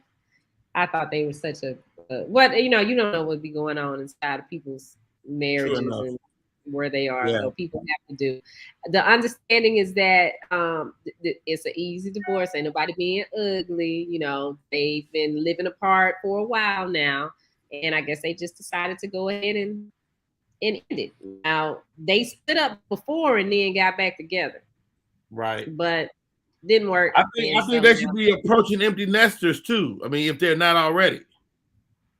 I don't know how old their kids are. I mean, they've been married 20 years, so if they're not, you know, if they're not out the house, yeah, they should be on their way out of the house. Then I don't know if he had kids with her before. Blessings to them, man. I mean, they've been together for 2 decades is a long time in Hollywood to navigate marriage. And wow. Oh, Candace says he filed. Oh wow. Well, sometimes it's depending on if they getting a long divorcing, because we went through some of that. You know, there were reasons. I mean, which I'm the one that wanted to divorce in my case, but when we got to that part, there were things that was, you know, because it's a judgment against you. Right. So at the time there were some things that I was involved in, and I didn't need no judgment against me. So there you go. If they you know, if they're on the same page, then it's probably, if they agreed, then it's cool. It's whatever. All right. What's next? Also in the news today at noon, Ketanji, I hope I'm saying her name right. I always mess our new Supreme Court Justice's name. And today she's going to that's it. You got it right. Ketanji. These names. Also, she swore in today. She's today at noon. Charlie talked about that as well in terms of, you know, even with her being sworn in, we still don't have the numbers to overcome the conservative majority. Yeah. No, and it goes back to what we talked about with making sure you go at your local, you know, at the local level. You gotta be in tune to, like the same way we sitting here doing entertainment gossip news. You gotta be that much into your politics to know what's going on and how it's going to affect you and the people that come after you. Yeah. I loved it. What else we got? Now, it's very important. Does everybody on here have a will? A who? A will. I just got one. I just got it. And it needs to be updated. It needs to be filed. That's the other thing. It can't just be a document that you wrote and you have it in your house. And then if something happens to you, oh, they wrote this will, because, you know, anybody can do that. You got to make sure that you go through the proper legal steps to protect those that you care about. It needs to be notarized too, right? Right. Yeah. So you definitely want to get with an attorney to make sure you have all those ducks in a row, because Chadwick Boseman did not have a will when he died. Oh, wow. Now, fortunately, his wife and parents are amicable and they're working through this. But the estate is going to be divided between, you know, the parents and her. However, if he had a will, then there's more that they gotten, because they wouldn't have had to pay out all these extra expenses for this to happen legally. Wow. Did he have a prenup too? I don't know if he had a prenup. Okay. Was his wife black? I don't know how to do it. Yeah, she's black. know if she's. I don't know. She brown black. skin. Yeah, she but brown skin. Selena said she's black. That's all I want to know. Wow, I'm glad you said that. I don't have a will, but I'm gonna get me one, man, because you want your wishes to be to be heard, posthumously. Yeah, because she was in charge of the estate, but then when it came down to dividing it up, since there was no will that was filed, they have to split it all up. But my understanding is that she's not like, I don't want to give his parents nothing. It's not like that. She's like, okay, but they lost a lot of money. They could have gotten more because I believe they're getting 2.3 million each. Oh, wow. So but a lot was lost in court costs and all these other things that go on because the will wasn't put in place. And it really doesn't take that long. You should also have a directive too. Like in the event you go to the hospital, you let's say you have a car accident or you're unable to communicate when you're in the hospital, you have that directive filled out. It says who can speak on your behalf, who can come in, because they get real funny about people that are not non-family members. If you're not married and you're with a person that is your mate or your life partner, if they come up there and say, oh, I'm the girlfriend, I'm the boyfriend, they're not letting them in. But if you have the directive, then that will explain what needs to happen. Who can make decisions for you when you're in your incapacitated state? All that is important. We don't like to think about death, but it's something that we need to think about. It is absolutely the inevitable. And I know Tommy Ford was a friend of mine, and he moved on with another young lady, but his wife ended up making all his final decisions because they was never divorced.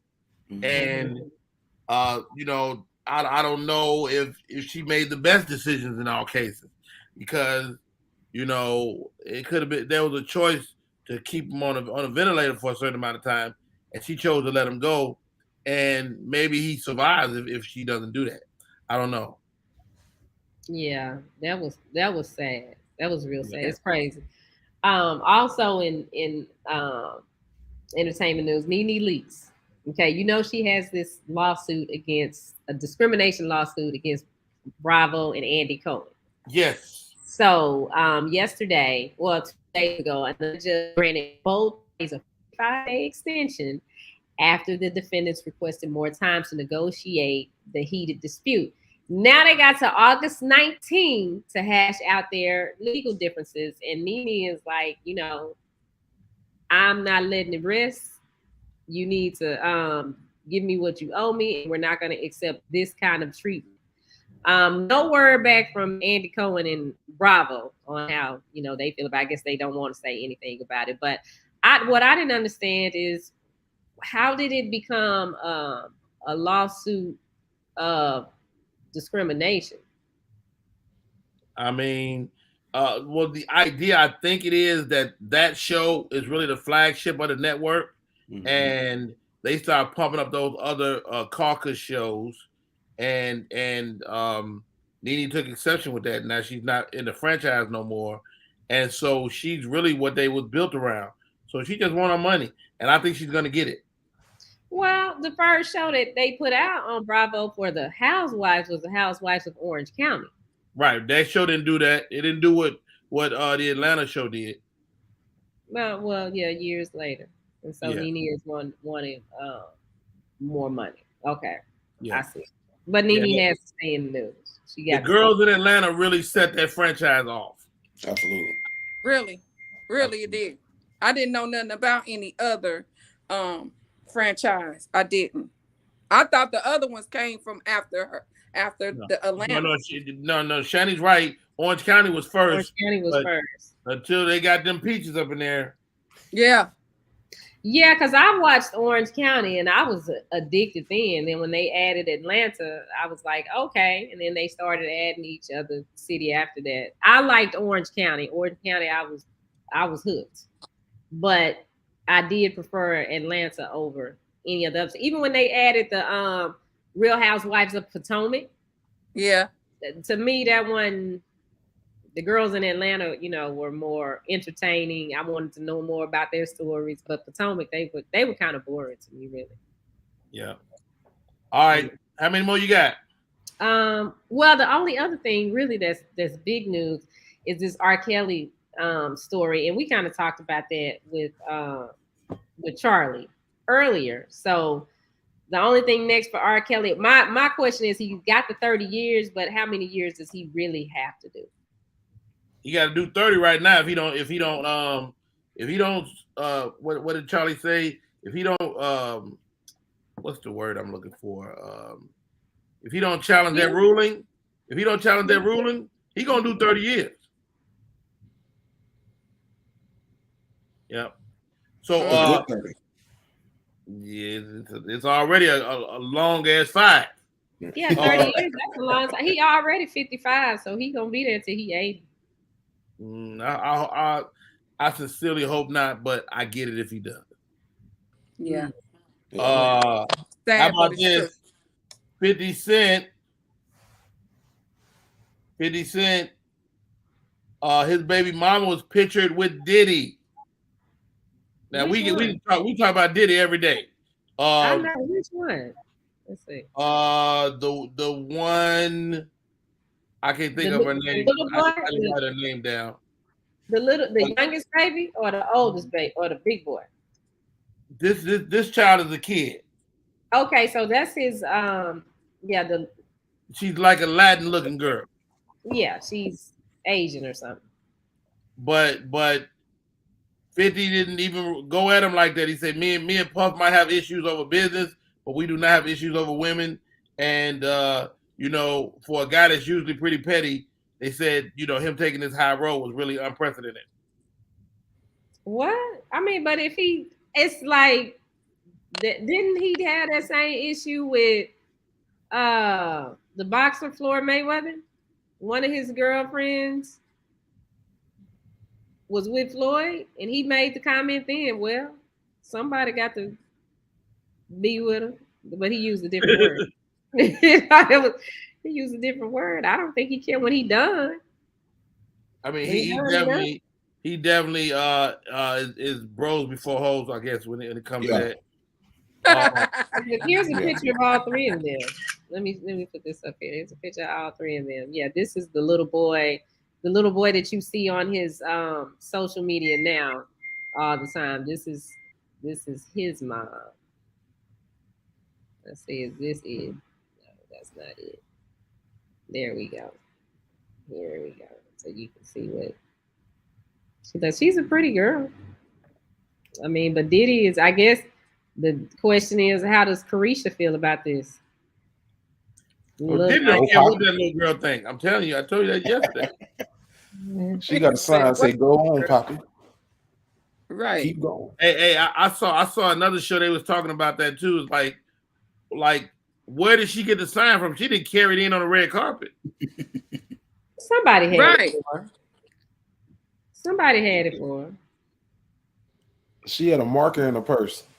Well, who was the girl that kept tapping her like, bitch, sit down? Sit down. That's JT. That's her bandmate. Oh, I'm sorry, Rodney. That's a good friend right there. That's a good friend, what you call that. Why? Yeah, why we say tapping her? Sit your dumb ass down. The camera on you. What he was trying to say. Yo, did y'all see this one about the Burger King employee? His daughter put up a GoFundMe, and so he's a Burger King employee. He had to take a day off for 27 years. They give him a little gift bag like thank you. Yeah. And you know, he wasn't tripping, but they got the story out, and now he's made over $200,000 on the GoFundMe. Yeah. What? He might have lived there in 27 days. He might have been there every day 27 days, but the day that check cash, his ass ain't showing up. I guarantee you. He better not. He better not. Sure. All right. Hey, Rodney, I'm sorry, but I wanted to touch on that story about the guy that the father that brought the McDonald's meal to the one child. Yes, what's your thoughts? My thought is that I wouldn't have been mad at him. I would have went on took the McDonald's, me being the mama, and I'd have ate it. And I'd have gave the kid, I'd have already had the kids a little Roman noodles to the side. You see what I'm saying? Problem solved. So then the babies, they got to argue over the food. You eat the food and get them some. They ain't gonna never see the food, Rodney. They ain't gonna never see it. I wouldn't disturb my children like that. I go and take that McDonald's from him and go and eat it myself, because it wasn't nothing but a 6-piece nugget. See what I'm saying? All it was. And I'd already had my kids something else. You see what I'm saying? That's just a real G, mama. You see what I'm saying? I'm not mad at that. I'm not mad at that at all. Or you could have stretched it. You could have chopped them nuggets up and You had 25 nuggets. Hey, my name is Rodney Perry. You're tuning in to Rodney Perry Live. We're going to take a break. We come back. Our next guest is almost here. Let's go. What up, y'all? It's Michael Sean. And I know you want to be a podcaster. You want a successful podcast. You want to give your views and opinions, but you just don't know how to do it correctly. That's why you got to hit up ShawneeScott.com. You want to be on radio, and you want to know how to build your radio career. ShawneeScott.com. She's done all of this. I've worked alongside her for years, and I will tell you the information that she can give you is on a value level that I can't even put a price on it. All you have to do is go to ShawneeScott.com. Your future, right now. That's it. It's Michael Sean. Yeah.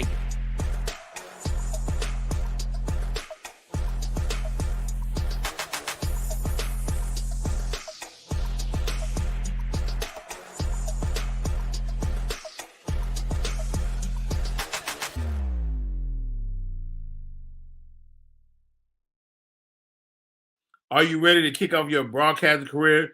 Reach out to the homie Shawnee Scott. And we're here at Media Room 360. Please join me on camera, Shawnee Scott. She is getting her hair together. How are you, Miss Shawnee Scott? I'm good. Can't complain. Getting ready for tomorrow. What's tomorrow? Tomorrow, I actually go on the road. I have an event out of town. Oh, is that the gala I've been seeing? Yep. Mm-hmm.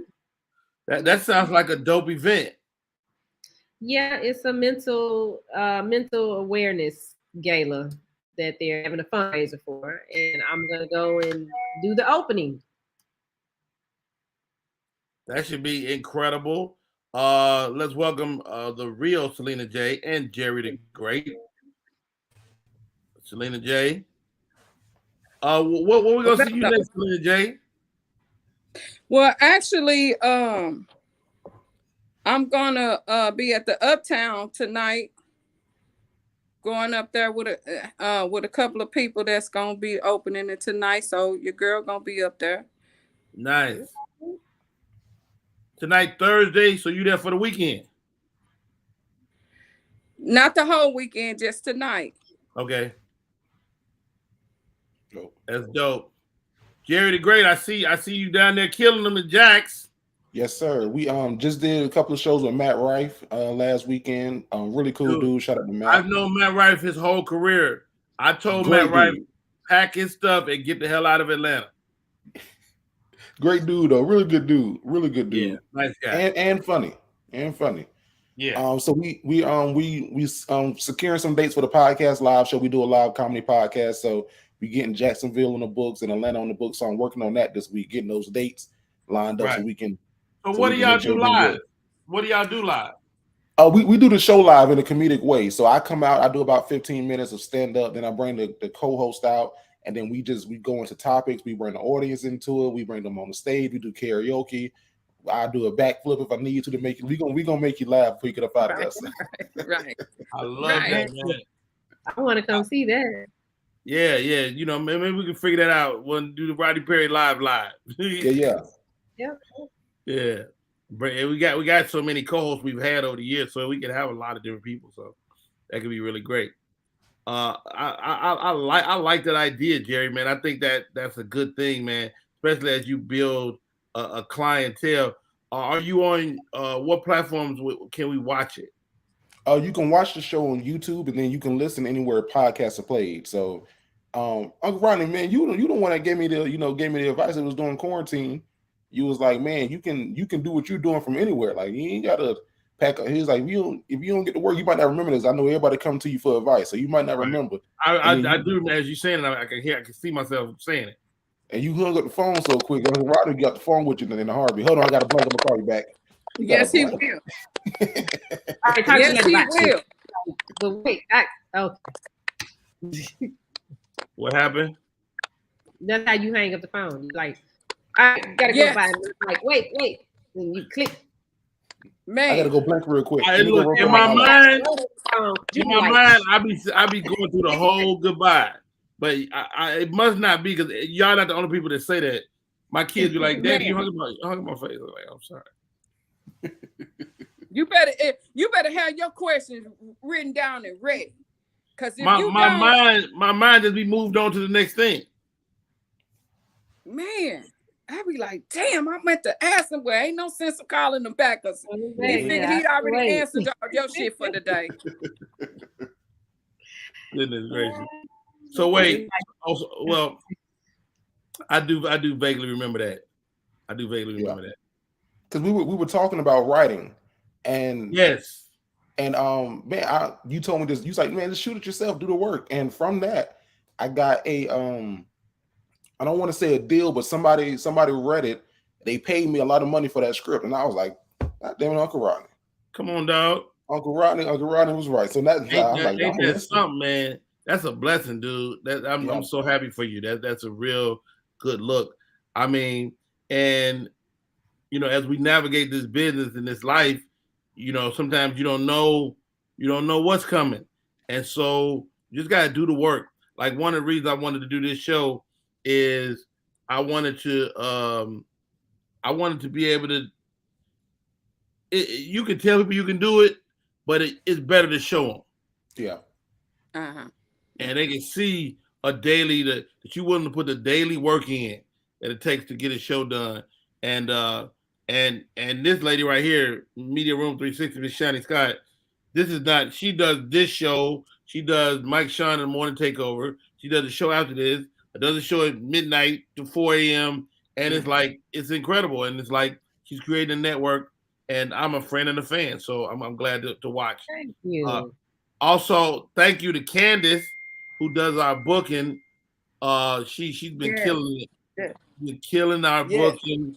And it was a lot for me. I tried to do it myself, and it's just a lot.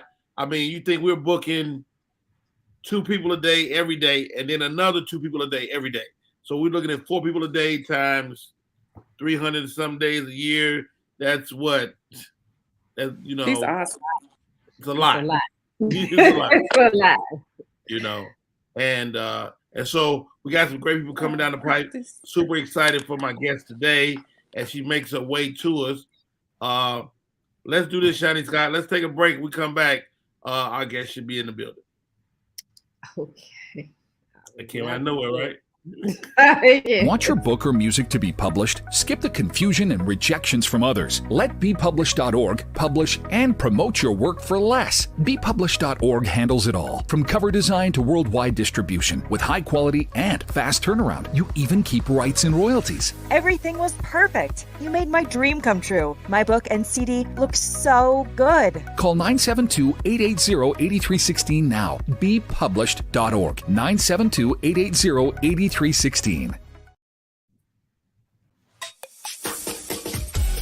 This one's for the real ballers and shot callers, the sisterhood of women in tech. They're discovering cures, building apps, and programming the blockchain.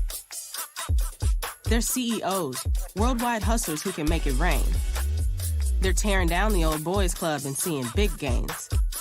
Because when women in tech come together, you know they make that change.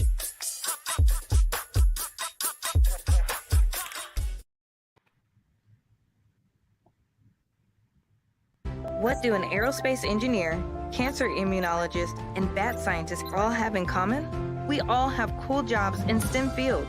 Whether it's building robots or learning to code, girls everywhere are finding their passion for science, technology, engineering, and math through positive role models and mentors. So dare to dive in, get connected, and explore. You never know what your future may hold. Learn more about these and even more cool jobs at shecanstem.com. We are back in full effect. It is your boy Rodney Perry. Shiny Scott. Mm-hmm.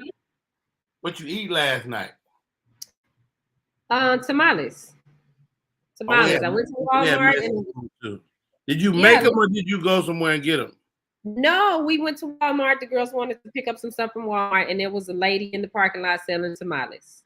So out of a bucket. They put them in the bucket. Yeah, back of her car. Yeah. I bet that suckers was good too. God dang. They were so good, and she gave me her phone number. So I'm gonna be calling her. I ain't never been a tamale person, because I don't like the masa, but I like I've had it like that and it was good because it was fresh. But we had Mexican last night too. I had like a burrito, like a beef burrito or something like that. Yeah. So I'm gonna be hitting her up because it's hard to find a good tamale person. There's plenty of them here, but some people freeze them. It's not the same. I don't make tamales. It's like that's Jerry like the Great, Selena J, Shiny Scott on air. What is your favorite food? It ain't tamales. I just Googled what the hell that was. What is it? I gotta go turkey wings. Turkey wings every time. Gravy, rice, cabbage, turkey wings. Ooh, I might make some turkey wings tonight, boy. I don't know. Yeah. Turkey wings, rice, cabbage, nice little brown gravy on it, season it good. You gonna have me. Yeah. You know what? I might do some turkey wings. I'll brown that sucker up, throw it in the crock pot, let it do what it's gonna do. That ain't a bad. If I had all this stuff out this house, I might cook something. I don't know nothing that. I ain't seen my dog in 2 days. I hope he's alive. Oh wow. Larry. Now are you still in Jacksonville, Jerry? Still in Jacksonville. Yep, we stayed in Jax. And Selena J is in Atlanta. I'm in Atlanta, and I'm in Dallas. Shiny Scott is in Dallas. Ooh, they got the best food down there. Now, Houston got, how about this, Jerry? Have you heard this? Houston got a stuffed turkey leg. Yeah. The turkey leg hut or just yes. Yeah, you got turkey leg hut. We got turkey leg hut here. Nice. But you got to damn get financing before you can even go in there and eat their food. How much it cost? For credit. Really? They want you to put a deposit down, like a $200 deposit. You gotta go towards that. I said, I ain't never had no damn turkey wing that was $200 good. Come on now. You got to finance to go into the turkey leg hut. I don't know the last time you've been. Like, it's easier to get a car. Than it is to get a turkey leg hut. Have you had it, Shani? No, I haven't. Because every time I've been by there, Houston was the first one that I saw. I was down there one time. The line was too long, and then but they have a turkey leg paradise right down the street from me. Perfect. Oh, they known for the turkey legs down there, then, huh? That's for sure. They all right. They all right. What I like. Stop right there. Stop right there, ladies and gentlemen.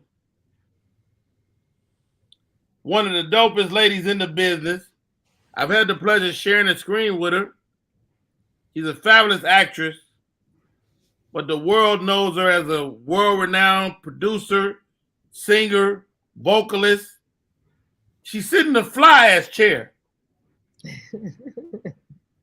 Welcome to the show, the Angie Stone. Oh my God. Hey, what's up? How you doing, Miss Angie? I'm good. How about you guys? Man, all right, man. I cannot thank you for coming on enough. They tell me you got new music you about to hit us in the face with. Well, I'm doing a bunch of new little things. I was about to retire and, let it go. But I think I got one more in me. So I think I'm going to go ahead and try to do some new stuff and basically working on television and trying to produce and create and, how we do. Hey, how we do it? We're in survival mode. Hey, you know what, Angie, man? I mean, you're such a the consummate professional, whether you're acting or creating in the studio. How have you had such great longevity in this game, man? Well, my thing has been focus. I must never forget who gave me the platform, and that's God. And because I always, that's my mantra. I walk very closely with God, and I don't care what people think about me or say about me. I just don't care. It's what has protected me all these years. I've been in business over 40 years. Got a lot of haters, a lot of lovers, and all of that kind of stuff. But at the end of the day, I got one solid friend, and that's Jesus. Come And on now. at the end of the day, that's how I maintain when things get stale on the side. One thing I didn't never want to do, and I ain't gonna call no one group name because there's many of them old groups that wear them pink suits and them blue suits and green suits. You can't come up 20 years later with them same blue green suits on now. So I always made it a fact to change with the times. Wow, I love that. We know you as a singer, but you are a pioneer in the hip hop game. Oh yeah. I mean, that was my very beginning. Yes, tell us about it. Yeah, I was with the first female rap group called the Sequence. I was Angie B at the time. Cheryl the Pearl and Blondie was my partners. We had a song called Funk You Up on the Sugar Hill label. We were the second group to be released on the Sugar Hill label, Sugar Hill Gang being the first group, and we were the first female group to be released worldwide. They would never ever like to credit the Sequence as being the first female rap group, but the truth is, it's in history. You can Google it, you can look it up, because New York obviously feels like they invented hip hop, and I ain't mad at none of that. But there are other places in the world that had the same kind of thing going on, and we just happened to be those chicks down south that brought it all the way home. So I always give people their props for their community circle they love and they live in, and I applaud every female or male that has done it. But I really, really don't like the fact that they don't consider what we did a contribution to hip hop when it was the main contribution to female hip hop. Wow. There goes the picture. And how about this? Did you have a sense of the history you were making at that moment? Yes, because I asked Sylvia Robinson at the time, can I sing on the song? Because I knew in time I wanted to sing. And I said, nobody's singing on these hip hop records. And what I did was, if you look at Dr. Dre's Keep Your Head Ringing, they did exactly what we did. I did a part in the song and go, hey, you sitting over there, you better get up out of your chair. And I started singing. And as a result, as time went on, the next dopest singer that hit the hip hop era was Lauryn Hill. And she actually accredits what we did to something that she respected. And for that, I mean, I'm very grateful. Wow, that is so awesome to me, man. Angie Stone, singer, actress. Can I talk to Angie Stone, the actress? Oh yeah. I had a chance to watch you work and to be on set with you. You're such a pro, sis. Like, when did you have time to get good at that too? Well, before I became a singer, I was a student in school, high school. I was a actor, taking English. My English was my major, and acting was a thing that I was really excited about, even before singing. I was a church girl, so I was singing in church, but my drive was acting. Yeah. I just, like Jamie Foxx, it flipped. I got the singing thing first. And I found myself struggling to get into acting. I'm like, I can do this. And it wasn't until Samuel Jackson and LaTanya said to me, you really can do this.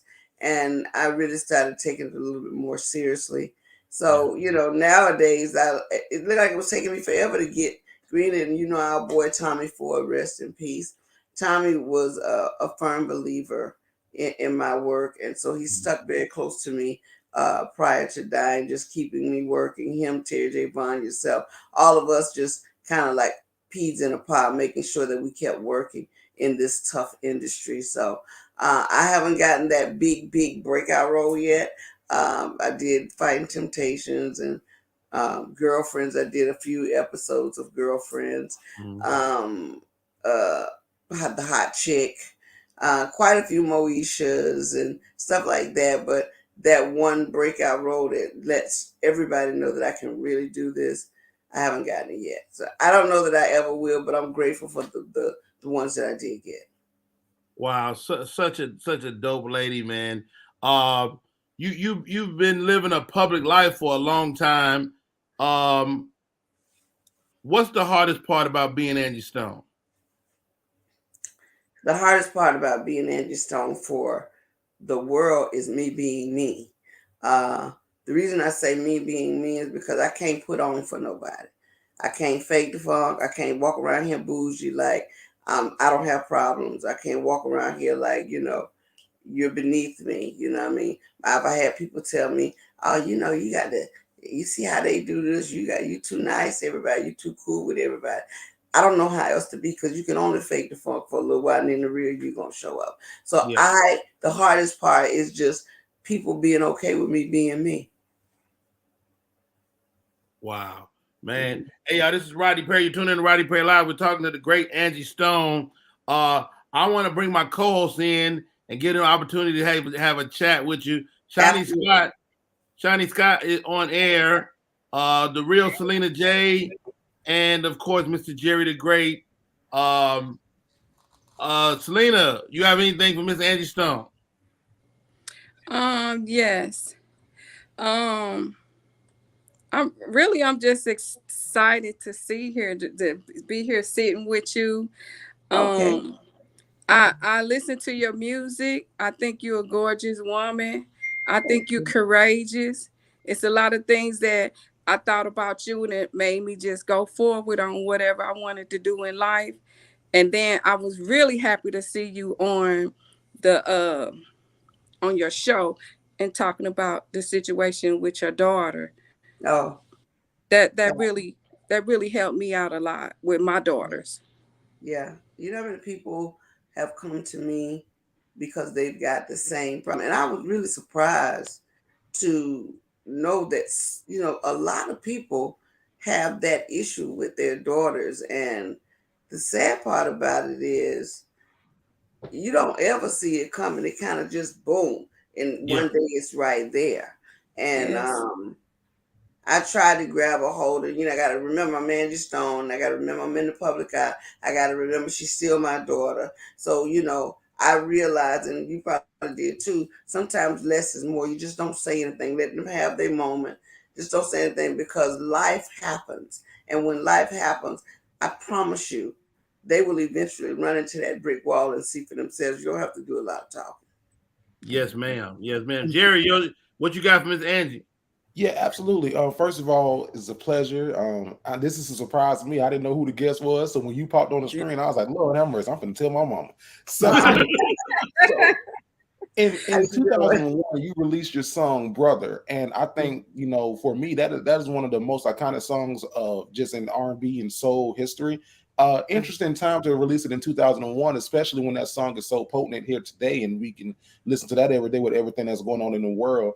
So what was going on for you in 2001 where you felt like I got to release this song to uplift these Black men? Well, I think at that time, Scrubs and all that stuff was coming out. And it bothered me that as a people, we were shooting ourselves down in public.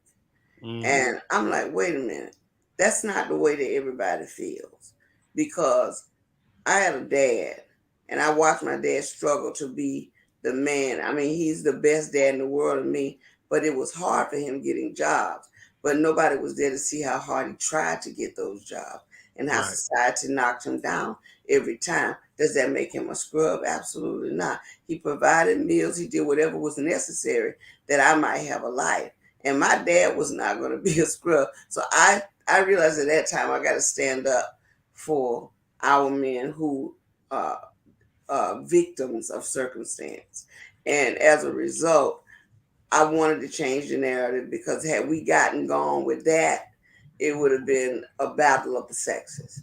And I just didn't want our music, our heritage, our legendary voices to be associated with the negative narrative. So Brother was adjacent to say it loud, I'm Black and I'm proud.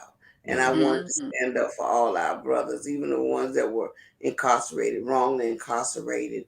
And I'm just feeling the kind of way about a lot of that stuff when I think about Bill Cosby, when I think about R. Kelly, when I think about all these Black men that are getting railroaded, for things that were done centuries ago, which was a norm. And now it's become an abnorm, but a tool to hurt us, to break us down, to cut us off for where we're bound to go. It's the saddest thing I've ever seen. Yes, so that's why Brother was necessary. Wow, Shani Scott, what you got for Miss Angie? I just want to say thank you for coming on the show and because y'all have heard me be very vocal about some of the artists that I have met and how they treat people. And I met Miss Stone, I think about it 2 years ago, and she gave me her phone number. And every time I call her, she answers. She always answers. She'll have a conversation when we get to business and we make it happen. So I appreciate you being real and being that kind of mentor and available for me like Thank that. You. I appreciate Thank that. You. I get fussed at a lot because my assistant say, you can't just give your phone number out there. But I'm a person that I thrive off of energy. And sometimes I get some bugaboos. But at the end of the day, I try to let people know that we're people too.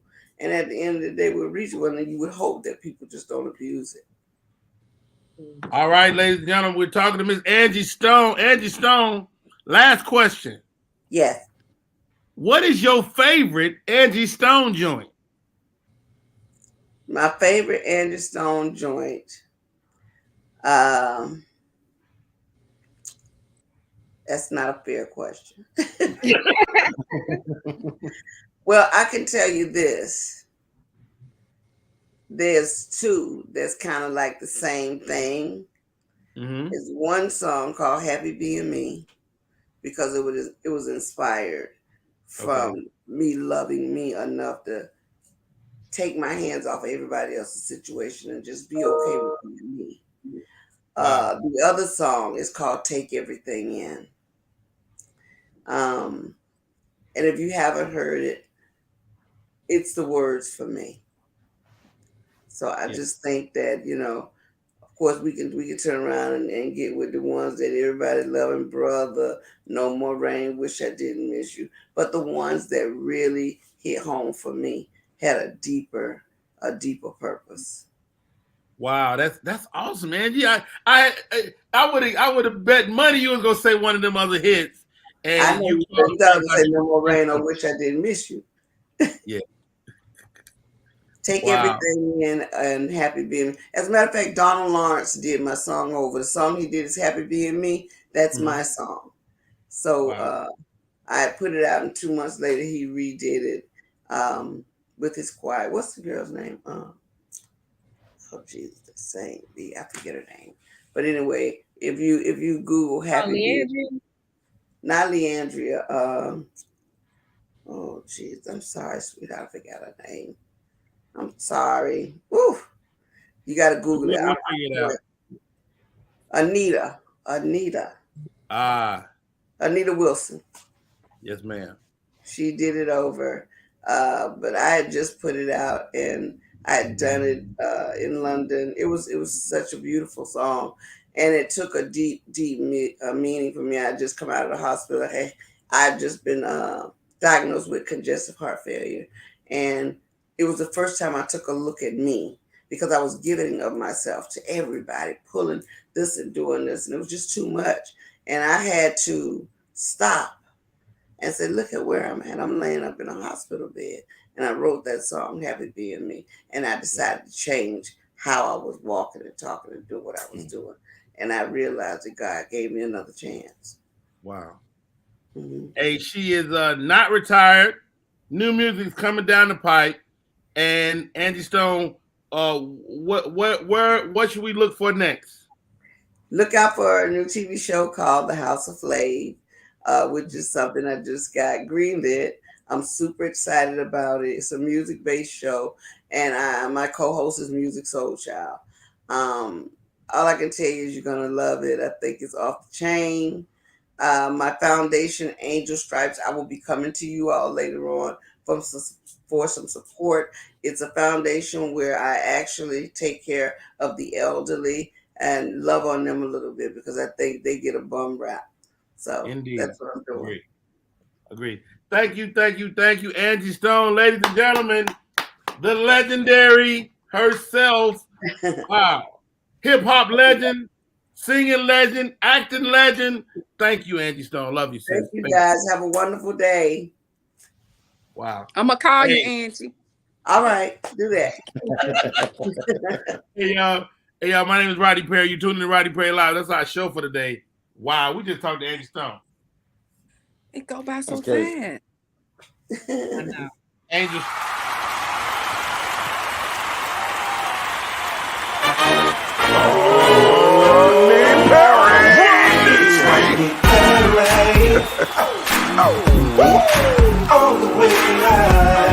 Get ready for America's #1 funny man. What? Hey.